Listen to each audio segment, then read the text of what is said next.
Here's the key on this. Don't major in minor things. If you take up major time to do minor things, I'm telling you, you'll be behind the curve constantly. Here's what we learn in sales training.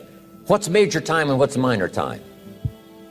Here's minor time, thinking about prospects. Here's minor time, making lists of prospects. Here's minor time, keeping books on prospects. Here's minor time, going to see the prospect. Here's minor time, evaluating the prospect after you've been there. That's all minor time. Here's major time, in the presence of the prospect. That's major time. And if you took a look, if you're in sales and you took a look at a week, you'd say, my gosh, I'm spending 90% of my time on the minor stuff and so little time on the major stuff in the presence of. How many hours in the presence of in my day? How many hours in the presence of during my sales week? Because the time that really counts is in the presence of the prospect. Majors and minors. Here's another key time management essential. Don't mistake movement for achievement. It's easy to get faked out by being busy. Guy comes home at night all exhausted, falls in the chair and says, oh, I've been going. Here's the big question. Doing what? It's not the going. Some people are going, and they're doing figure eights. Their progress is small. So don't mistake movement for achievement. Here's another one in sales we learned.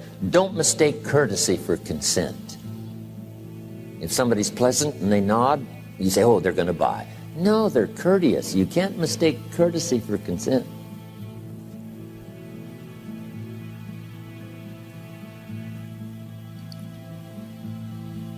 Now here's a big one, concentration. I had to learn this. All those years ago, I'm in the shower trying to compose a letter. Found it turns out to be a strange letter.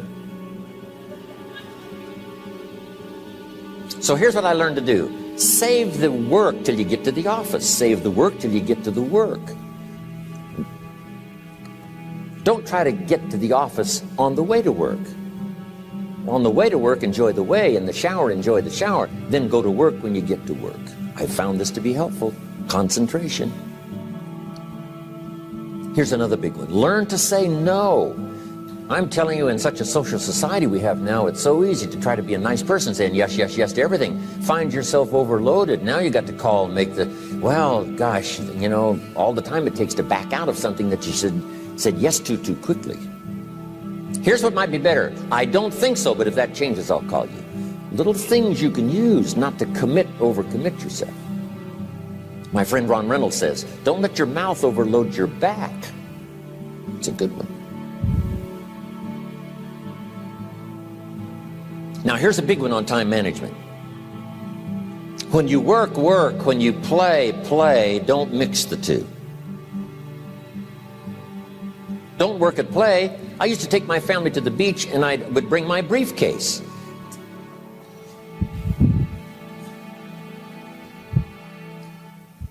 I learned not to do that.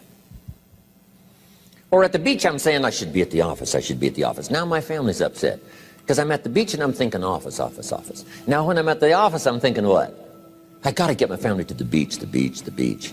So things are not going too well at the office because I'm thinking beach, and things are not going too well at the beach because I'm thinking office. Here's what I learned to do. At the beach, be at the beach. At the office, be at the office. When you work, work. When you play, play. Don't mix the two. Don't work at play. Now here's one of the most important ones. Don't play at work. Work is too serious. You don't want the reputation of being the office joker. It's not a good one. Yes, there's time for some pleasant stories. Yes, there's time for a little humor. Yes, best if it's a happy office, of course. But I'm telling you, you got to be serious about work because you're parting with a piece of your life for the work you do. Your work costs you a piece of your life. Here's what it's called. Serious business. Not grim, not unhappy, but serious. Key. Don't play at work. The old expression, I don't think we use it anymore, horse around at the office. Play around, play jokes, play tricks. No place, not at the workplace. At the beach, yes. At the bar, yes. Somewhere else, not work. You got to treat work with all due conservative passion, because it's leading you to your future. Here's another key phrase: all work is good. You may not like your job, but if it's the stepping stones to get you to where you want to go, you got to appreciate your job. You don't have to have a passion for your job. Here's the ultimate passion: a passion for incredible success in every department of my life. That's the passion. But don't look down on some menial job you have to do to finally get you to where you want to go. No job is menial. No job is not, every job is noble. Training life for pay, making a contribution to society. Next, analyze how you are. And if you have some weaknesses, if you can't, doesn't seem like you can change, here's the key: get it covered. I used to keep promising myself I'd keep the books, keep the books, keep the books. Finally, I gave that up. And back then, it only took me an extra $50, $60 a month for some accountant to keep the books. I said, no, I'm going to save the $50. You can't believe what I started losing in productivity because I tried to save the $50. So the key is, a lot of the time you can stay like you are, but just make sure you get it covered. Okay. Next, beware of the telephone and all other systems of communication, especially the telephone at home and systems of communication at home. And here's one of the best lines I've got for you for the weekend: let all communication systems serve you, but don't let them intrude. When it comes time to have dinner with your family, you shut off all systems, unless the ones that can take messages silently. Don't let the phone ring. Don't let anybody intrude, come through the front door nor the back door, nor through the telephone or any other device. So you can't reach John and his family when he's having dinner. The President of the United States couldn't get through. If you develop that kind of a reputation, father, mother, when we have dinner, when we're visiting and have this time with our family, nothing intrudes. So don't let these clever little devices keep intruding. You've got to have a place that's sacrosanct, it's valuable. You don't let anything in for that period of time. Okay. Isn't that good advice? Excellent advice. Here's the next one. Read all the books. You know, I've only got a few notes here on time management, but if you've got some particular challenges, you run a big organization, a big corporation, you've got some challenges, there's plenty of books. Now, here's what's next. Just be more alert to the things that might be stealing your time.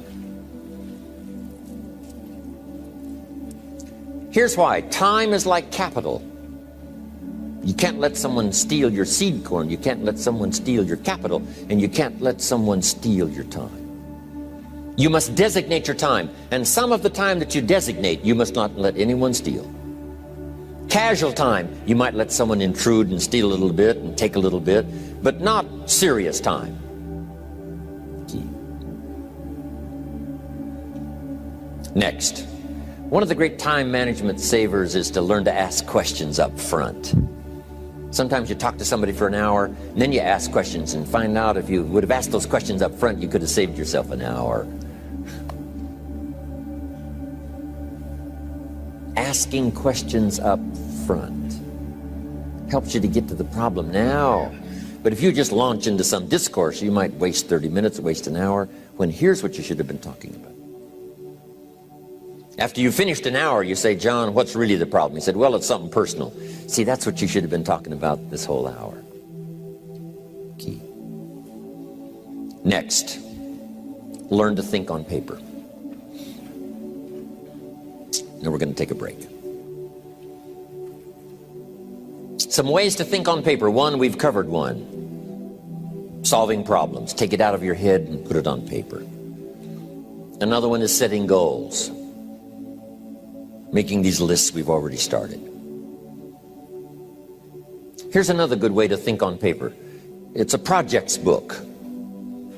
Each person you're working with and each project you're working on, get a loose leaf binder and a tab and some pieces of paper behind the tab and do a little continual summary of how it's going between you and that person and between you and that project. I call it a projects book. It is so useful to me. But what's going on between you and this person? When you last got together, what did you talk about? And you got a few notes there. Here's what we talked about the last time we got together. Now when you get together again, you can review that so you'll know better what to talk about. When the president gets ready to travel and he's going to meet some important people, guess what they bring him? All these briefing books. Right? The last time you were with Khrushchev, Kennedy is informed. Here's what he said and here's what you said. Kennedy said, oh, that's valuable. I need to remember that. If a person is important, it's worth a little running account. You might even have a projects book for your children. Here's what's happening between me and my child. We've talked about this, and we've talked about this, and we've talked about this. Next, a day timer. Keeping track of all of your appointments. You know, mine is all filled with, when to catch an airplane and when to do a seminar, and when to sit down and have a conference, all the rest. Next is a game plan. If you've got a house and the, insurance is going to come due and some other things are going to come due, you just put it on a spreadsheet and make sure it's taken care of. Key phrase, take things out of your head and put them on paper. And the key is to just experiment with different ways that helps you to do that. Now here's the last one, thinking on paper, and that's to keep a journal. One of the things I'm known for around the world, have been now for 39, 40 years, is keeping a journal. Now my journal is not it's not necessarily it's not like a diary. It might be part diary. I'm flying over Ireland and I write down a few little things that impress me. Today I met this person. Wow, what an extraordinary event. Today I conducted this seminar in Rome. 1,000 people stood up and sang for me. I've got a little bit of a diary in there. But here's what primarily your journal is for. Collecting good ideas. A journal is to collect good ideas on your health, good ideas for your business, good ideas for your future, good ideas for time management. Because I used to take notes on pieces of paper and torn off corners and backs of old envelopes and restaurant placemats. And I threw all this stuff in a drawer. It did not serve me well. I finally learned to get a bound copy, right?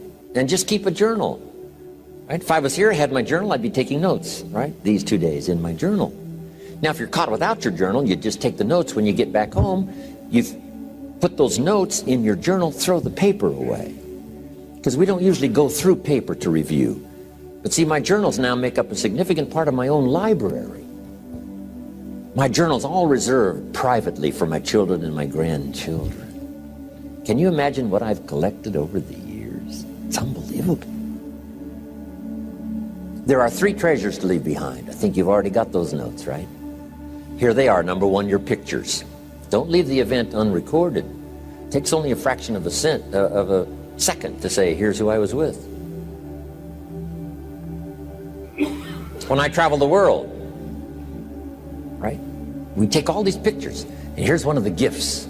People send me the pictures they took of me and them. It's part of the treasures I have on the farm.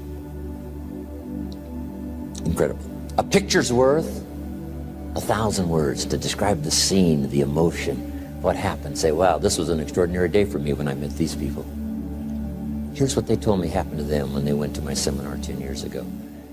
Wow, the drama comes back if you've taken the pictures. It's one of the treasures to leave behind when you go. Remember the old photographs that we have now of, 100 years ago, 70, 80 years ago, just a few photographs? What would it be like if you had thousands of photographs of the past, of your history, your mother, your father, grandparents? So change all of that now for your children. Leave all your photographs as a record.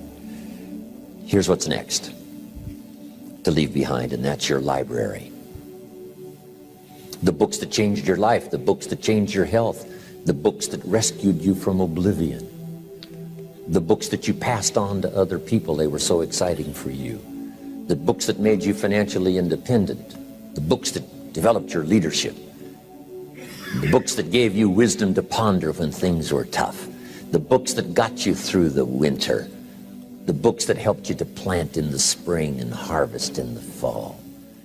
What a treasure to leave behind. If you do that, here's what's for sure. Your books will be more valuable than your furniture.